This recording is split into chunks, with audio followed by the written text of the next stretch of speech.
Now let us have another example of solving a system using Gaussian elimination. So we have here a system composed of three unknowns, x1, x2, and x3, and composed of four equations. No? So this kind of system is what you call an overdetermined system, or you can also call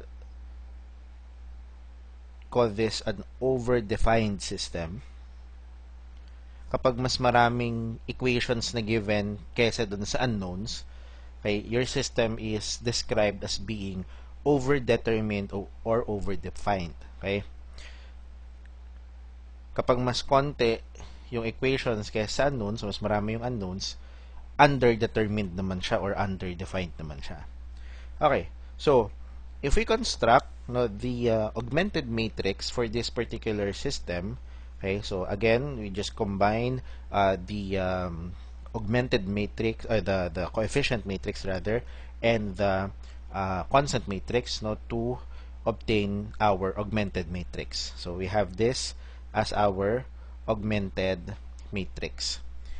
Alright, so we perform elementary row operations to reduce this augmented matrix to row echelon form. Okay, so looking at the first row, we have here a non-zero entry, first non-zero entry, which is 1. So, okay yun. Wala tayong kailangan gawin doon. Okay, next is to make sure that everything below it is 0. Okay? So, dapat mag-0 itong 1 na to, yung 2, and then yung 3. So, again, if we will consider zeroing out yung elements na nasa ilalim nung leading entry or yung leading one na nasa first row, lagi pinapartner natin yung row na gusto mong i-modify, pinapartner natin siya sa row 1. So, ibig sabihin, para ma-zero natin itong 1 dito, ipapartner natin si row 2 kay row 1. Para ma-zero natin yung 2 na nandito, ipapartner natin si row 3 kay row 1 din. Para ma-zero out natin yung 3 na nandito, ipapartner natin si row 4 kay row 1 din. Okay? So, lahat sila kay row 1 mo ipapartner. Okay? Every time na ang zinizero mo yung nasa ilalim nung unang leading entry. Yung nasa first column, basically. No? In most cases, lagi namang tayong doon nag-start. No? Sa first column tayo ng 0 muna. So, with that, pwede actually na ang gawin ko ay ilagay ko na lahat ng formula para ma-zero out itong tatlong nasa ilalim. Okay? So, pwedeng i-define ko na si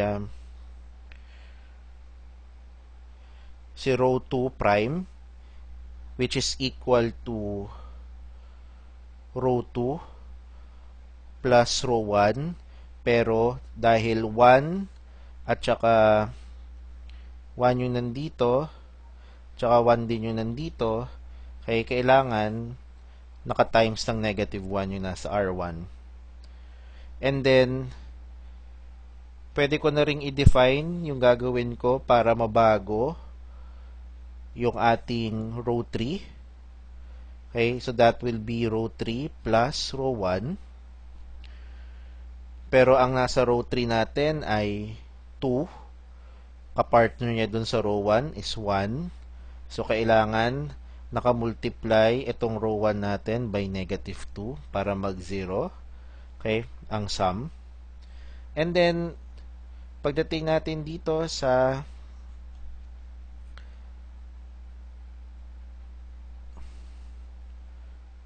pang last, so i-0 din natin to. Okay, at ipapartner din natin siya sa nasa row 1 din. Ang ating magiging formula will be row 4 prime is equal to row 4 plus row 1, pero dahil 3 yung meron tayo dyan, okay, we have here 3, and then you have here 1, kailangan nakamultiply yung row 1 by negative 3 para again mag-zero out yung sum nila. So, ang basis lang natin again is kung ano yung elements na nandun mismo sa ilalim nung leading 1 na to.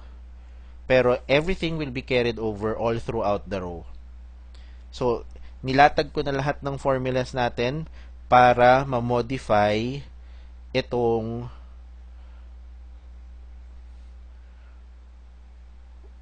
unang part na to. Okay? This one. Para ma-modify yan. So, ito na sila. No? Kumbaga, sabay-sabay nang mababago yan. No? Para hindi na natin iniisa-isa pang isu. Although, pwede rin naman. No? Pero, since nakapagbigay naman tayo ng example na, so, pwede na natin siyang iganito. No? Alright. So, isa-isahin lang natin. Okay? Yung nasa first natin na ano, no? First natin na sa row, first second row, no? I-modify natin. So, using this formula, okay? So, you'll have here 1 plus negative 1 times 1 and then 0 plus negative 1 times negative 1 1 plus negative 1 times 2, then 6 plus negative 1 times 4. So this one is equal to 0, this one is equal to positive 1, this is negative 1, and then this is positive 2. Para dito sa second row naman, okay, sa third row rather, okay, kapartner sa row 1 din yan, no? So, using this formula, you will have here 2 plus negative 2 times 1. So, that's 0. You'll have negative 3 plus 5 times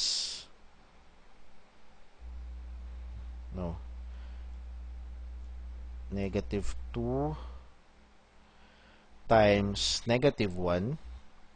So, you will have negative 3 plus 2. That's negative 1.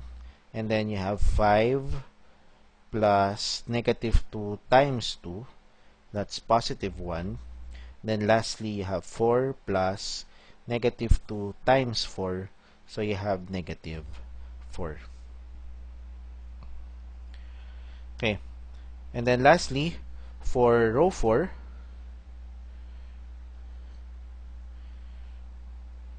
so, following this formula, you'll have 3 plus negative 3 times 1. That's 0.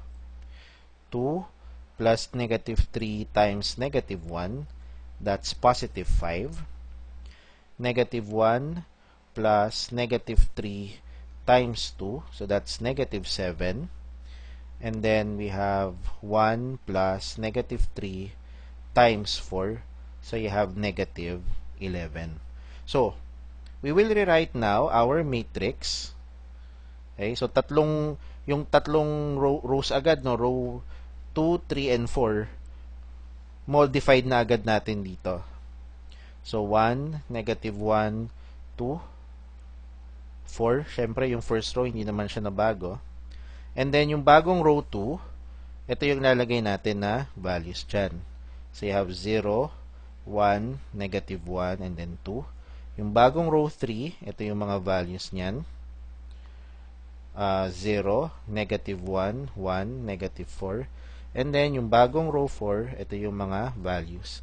0, 5, negative 7, and negative 11. So, you see, na-zero out na natin lahat nung elements dito sa ilalim nung first leading entry natin on the first row. And then, we go to the next. Kailangan yung next row natin, second row, may leading 1. So, ayan, okay na. Kailangan nating i-zero out is ito, tsaka ito. Alright, so our next goal is to zero out these elements, no, below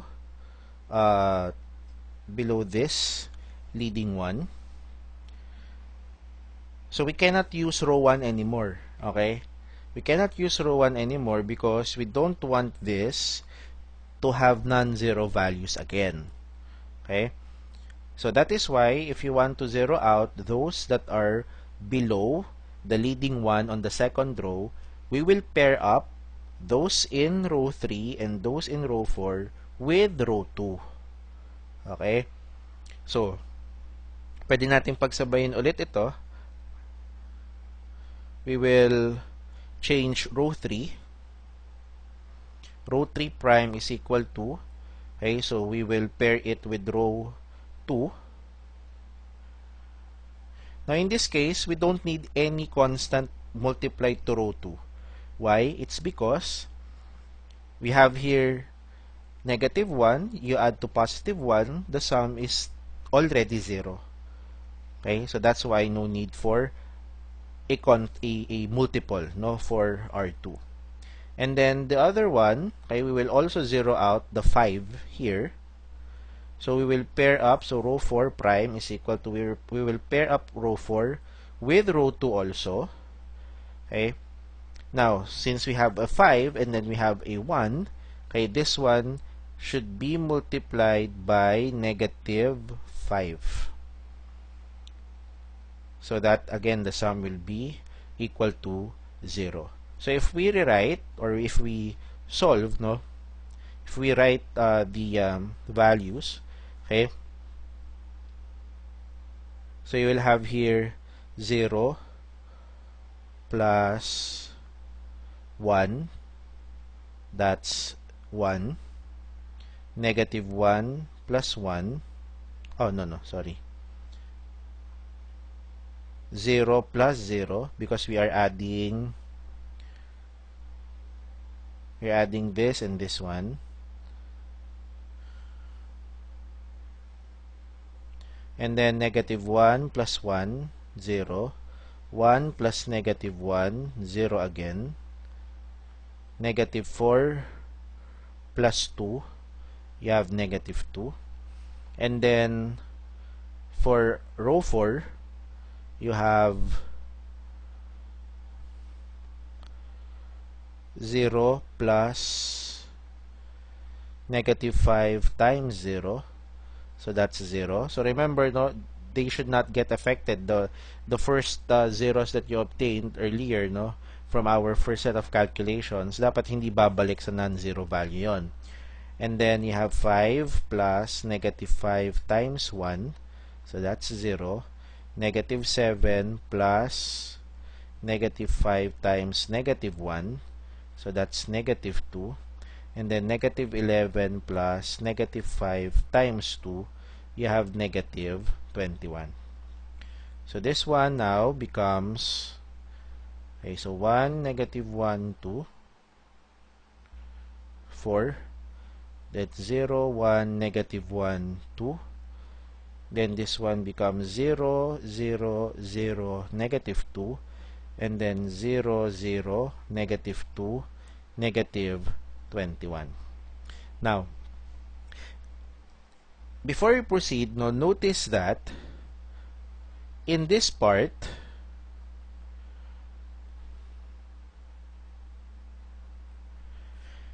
we have a 0, 0, 0, and then negative 2. Remember, after reducing your matrix to row echelon form, you have to perform backward substitution. Pero pag nag-backward substitution tayo dito using variables x1, x2, and x3, it's a little bit, or it's odd that we will actually be able to set up, no, this one, okay, this one means that we have 0x1 plus 0x2 plus 0x3 is equal to negative 2, which is a false statement. So if you may recall dun sa systems of equations natin, di ba? Pag nag-elimination tayo, no? If you get 0 equals any number other than 0, then it's a false statement. It makes your system inconsistent, no? Okay, and there is no solution. Ganun din dito kasi this is still a false statement, no? 0 plus 0 plus 0 equals negative 2. So, sinasabi mo dito, 0 equals negative 2. Okay? Which is wrong because 0 is not equal to negative 2. So, kapag nakakita ka ng ganyan sa Gaussian elimination, okay, na 0, 0, 0, and then doon sa kabila, no, yung constant, okay, is non-zero, it means that your system is inconsistent. Okay, so ang ating conclusion dito, okay, because of that, no, therefore, the given system is inconsistent.